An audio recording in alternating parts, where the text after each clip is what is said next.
भारतीय नागरिक सुरक्षा संहिता में पुलिस अधिकारी को काफ़ी सारी शक्तियां दी गई है और इन शक्तियों के कारण कभी कभी देखने में ये आता है कि पुलिस अधिकारी ही जनता के साथ गलत व्यवहार करने लगते हैं या किसी भी व्यक्ति के खिलाफ हो जाते हैं। यानी कई पुलिस वाले तो इस तरह के होते हैं जो मौका ढूंढते हैं कि इस व्यक्ति को कैसे अरेस्ट किया जाए, और वो अरेस्ट इसलिए करना चाहते हैं ताकि आप उनको डर के मारे कुछ खर्चा पानी दे दें, क्योंकि आजकल पुलिस के इस तरह के व्यवहार की वजह से ये सच्चाई बनती जा रही है। पहले तो ऐसा ही होता था, लेकिन अब लोगों के जागरूक होने की वजह से अब ये इतना आसान नहीं है, क्योंकि सुप्रीम कोर्ट एक के बाद एक जजमेंट दे रही है जहां वो बता रही है कि पुलिस ऑफिसर की क्या ड्यूटी है और अगर वो किसी को अरेस्ट करने जाएं तो उन्हें क्या करना चाहिए और उन्हें अरेस्ट करने से पहले किस तरह के नोटिस को देना चाहिए। हाल ही में एक जजमेंट आया जिसमें सुप्रीम कोर्ट ने माना कि उस पुलिस ऑफिसर की गलती थी, उन्होंने किसी आदमी को बेवजह अरेस्ट किया और सिर्फ पुलिस ऑफिसर की गलती नहीं थी बल्कि उस मजिस्ट्रेट की गलती थी जिसने आगे उस गिरफ्तारी को जायज़ ठहराया। और फाइनली सुप्रीम कोर्ट ने उस जजमेंट में उस पुलिस ऑफिसर और उस मजिस्ट्रेट के खिलाफ कंटेम्प्ट का दोषी माना और कार्रवाई की घोषणा की और बोला ये दोनों कंटेम्प्ट के दोषी हैं। तो हमने सोचा ये जजमेंट आपके लिए इम्पोर्टेंट है, इसलिए इस पर हम एक डिटेल में वीडियो बनाएं।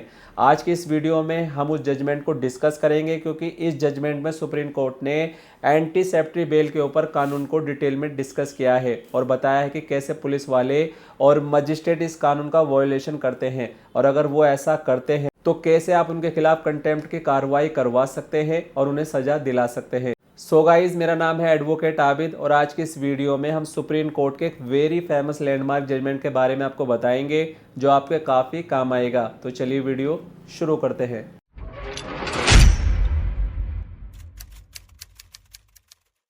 पुलिस की ड्यूटी है आप लोगों की सुरक्षा करना, लेकिन कई बार पुलिस वाले ही हमारे पीछे पड़ जाते हैं। वो मौका ढूंढते हैं कि कैसे अरेस्ट किया जाए और वो अरेस्ट किसी खास वजह के लिए करना चाहते हैं जो आप समझ गए होंगे। इसलिए रिसेंटली सुप्रीम कोर्ट का एक लैंडमार्क जजमेंट तुषार भाई रजनीकांत भाई शाह वर्सेस कमल दयानी जो कि 2024 में आया था, और अगर आप इस जजमेंट को पढ़ना चाहते हैं तो वीडियो के डिस्क्रिप्शन में इसका लिंक दिया गया है, आप वहां पे जा करके इसे पढ़ सकते हैं। तो सबसे पहले इस जजमेंट के हम फैक्ट देख लेते हैं। इस केस में आरोपी के खिलाफ एफआईआर दर्ज हो जाती है और एफआईआर दर्ज इसलिए होती है कि उन्होंने किसी से पैसे लिए थे और पैसे लेने के बदले उन्हें किसी को एक शॉप देनी थी, लेकिन उन्होंने शॉप नहीं दी, इसलिए उनके खिलाफ 406 ब्रीच ऑफ ट्रस्ट और 420 चीटिंग में एफआईआर दर्ज हो जाती है। और जब किसी बंदे के खिलाफ एफआईआर दर्ज होती है तो उसके बाद दो ऐसे ऑप्शन होते हैं जिससे वो अपने आप को सेफ कर सकता है।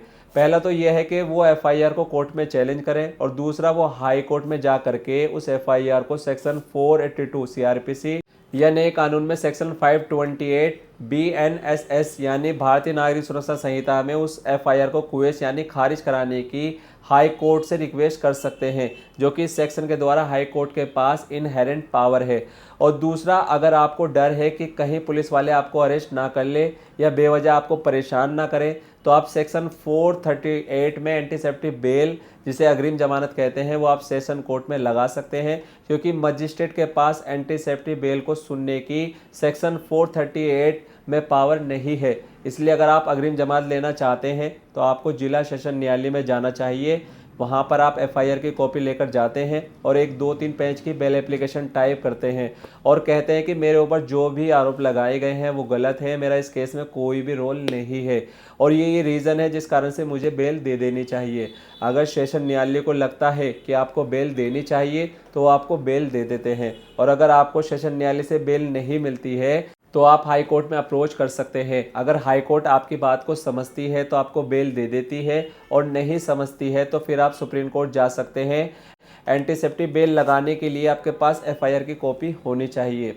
और इस पर तो सुप्रीम कोर्ट का ये भी कहना है कि अगर आपके खिलाफ एफआईआर दर्ज नहीं हुई है और आपको शक है तो भी आप एंटीसेप्टिव बेल के लिए मूव कर सकते हैं।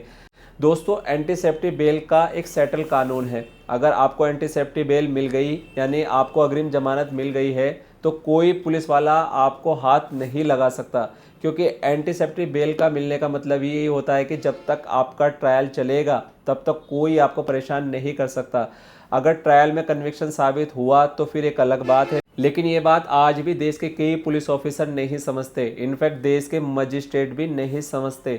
ऐसा काफ़ी देखने को मिलता है। अब इस जजमेंट में क्या होता है, जब एफआईआर दर्ज होती है तो वो बेल लगाते हैं सेशन कोर्ट में, सेशन कोर्ट से बेल खारिज हो जाती है और वो उसके बाद जाते हैं हाई कोर्ट में, हाई कोर्ट में उन्हें बेल नहीं मिलती है और अल्टीमेटली वो सुप्रीम कोर्ट पहुंच जाते हैं। सुप्रीम कोर्ट उस एक्यूज़ को एंटीसेप्टरी बेल का लाभ दे देती है और उससे कहती है कि ठीक है, जो भी है आप पुलिस के पास जाइए, इन्वेस्टिगेशन ज्वाइन करिए और जो भी आपको अनुसंधान में आपसे बयान मांगे जाए आप उसको फॉलो कीजिए, लेकिन आपको हम एंटीसेप्टरी बेल का लाभ दे रहे हैं, यानी अब आपको पुलिस अरेस्ट नहीं कर सकती। अब वो एक्यूज़ यानी जिसको एंटीसेप्टरी बेल का लाभ मिला होता है उसके दिमाग में एक ही बात होती है कि आज की तारीख में सेक्शन 438 सीआरपीसी यानी अग्रिम जमानत का लाभ मिल चुका है, तो फिर मुझे चिंता की बात नहीं है। तो वे सुप्रीम कोर्ट के ऑर्डर को फॉलो करते हुए पुलिस ऑफिसर के पास इन्वेस्टिगेशन ज्वाइन करने के लिए जाते हैं और कहते हैं कि आप मुझे इन्वेस्टिगेशन ज्वाइन कराइए। वो पुलिस ऑफिसर से कहते हैं कि अब आप बताइए मुझे क्या अनुसंधान करना है। 2-3 बार उनको बुलाते हैं, बयान देने जाते हैं, बयान दे देते हैं, लेकिन वो इन्वेस्टिगेशन ऑफिसर उनको एक नोटिस इशू करता है। वो इन्वेस्टिगेशन ऑफिसर कहता है कि आपको इस डेट को जो हमारे मजिस्ट्रेट साहब है वहाँ पे अपीयर होना है और अपनी अपीयरेंस देनी है। हालांकि इस बात से पिटिशनर चौंक जाता है और कहता है कि मुझे एंटीसेप्टरी बेल का लाभ मिला हुआ है, फिर मैं मजिस्ट्रेट साहब के पास क्यों जाऊं, क्यों अपीयर हूं। लेकिन ठीक है, नोटिस होता है तो अल्टीमेटली जाकर वहां अपीयर होते हैं। तो आईयू एक रिक्वेस्ट करते हैं मजिस्ट्रेट साहब से कि मुझे इनके खिलाफ और इन्वेस्टिगेशन करनी है, इसलिए मुझे इनकी पुलिस कस्टडी चाहिए, आप इनकी मुझे पुलिस कस्टडी यानी पीसी दे दीजिए। हमें 2-4 दिन रखना है पुलिस कस्टडी में और हम इससे उसमें और जांच करेंगे। एक्यूज चीख कर अपने लॉयर के थ्रू ये बात कहता है कि सुप्रीम कोर्ट ने मुझे एंटीसेप्टरी बेल दे दी है, पुलिस कस्टडी आप मेरी नहीं दे सकते, कैसे मुझे आप गिरफ्तार करेंगे, किस कानून में गिरफ्तार करेंगे। लेकिन ये बात मजिस्ट्रेट साहब नहीं समझते। मजिस्ट्रेट साहब ये कहते हैं कि सुप्रीम कोर्ट ने कहीं नहीं लिखा कि आपको गिरफ्तार नहीं किया जा सकता, आपको एंटीसेप्टरी बेल इसलिए दी गई थी ताकि आप इन्वेस्टिगेशन ज्वाइन करें। लेकिन अगर आपके आईओ को जांच में लगता है कि पुलिस कस्टडी की ज़रूरत है तो वो पुलिस कस्टडी यानी पीसी की मांग कर सकता है। तो मजिस्ट्रेट साहब उस आईओ की रिक्वेस्ट को अलाउ करके उसकी पुलिस कस्टडी दे देते हैं और उनको वहां से पुलिस स्टेशन भेज दिया जाता है। अब आप भी समझ रहे होंगे कि जब एक बार अगर एंटीसेप्टरी बेल किसी को मिल गई तो फिर किस बात की पुलिस कस्टडी और किस बात की जुडिशियल कस्टडी।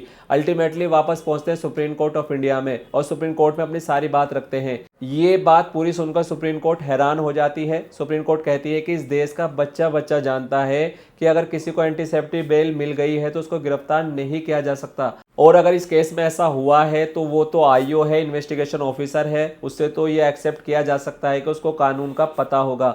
और आईओ को तो छोड़िए, उस मजिस्ट्रेट को तो पता होना चाहिए, उस गुजरात के मजिस्ट्रेट को, अगर किसी को एंटीसेप्टरी बेल मिल गई है तो उसे गिरफ्तार नहीं कर सकते।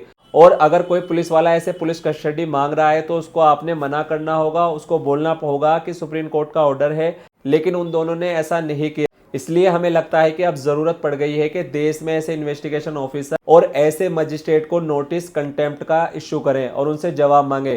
फाइनली दोनों को नोटिस इश्यू होता है और दोनों भागकर सुप्रीम कोर्ट पहुंचते हैं और अपनी अपनी दलीलें रखनी शुरू कर देते हैं।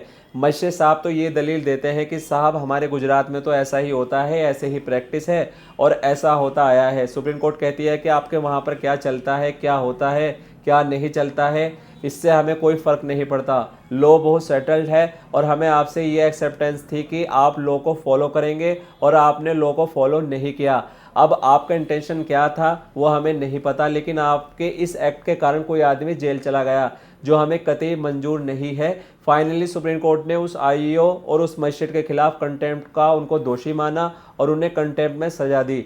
अब सजा क्या है ये अलग बात है, लेकिन आज की तारीख में उन दोनों को दोषी माना और वापस से ये बात कही कि हमने आज एक नहीं 100 जजमेंट दिए, जहां बोला है कि एंटीसेप्टरी बेल अगर आपको मिल गई है तो जब तक ट्रायल चले तब तक पुलिस आपको अरेस्ट नहीं कर सकती, आपको हाथ भी नहीं लगा सकती।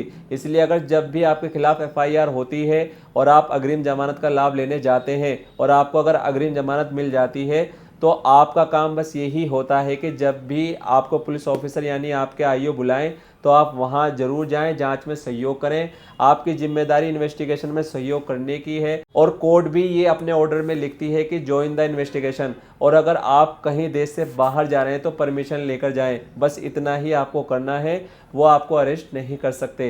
तो जो इस केस में किया गया वो गलत है, इसलिए अब सुप्रीम कोर्ट ने भी क्लियर कर दिया है कि अगर कोई ऐसा करे तो आप उसके खिलाफ कंटेम्प्ट का केस लगा सकते हैं।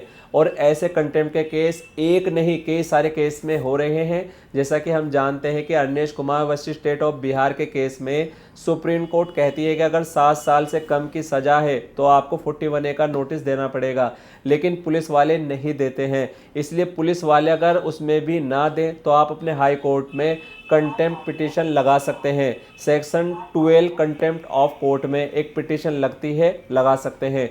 उम्मीद करता हूं आपको वीडियो पसंद आई होगी। अगर आपको वीडियो पसंद आई है तो वीडियो को लाइक और शेयर ज़रूर करें। और अगर अब भी आपके मन में कोई क्वेश्चन है तो आप कमेंट बॉक्स में कमेंट करके हमसे पूछ सकते हैं।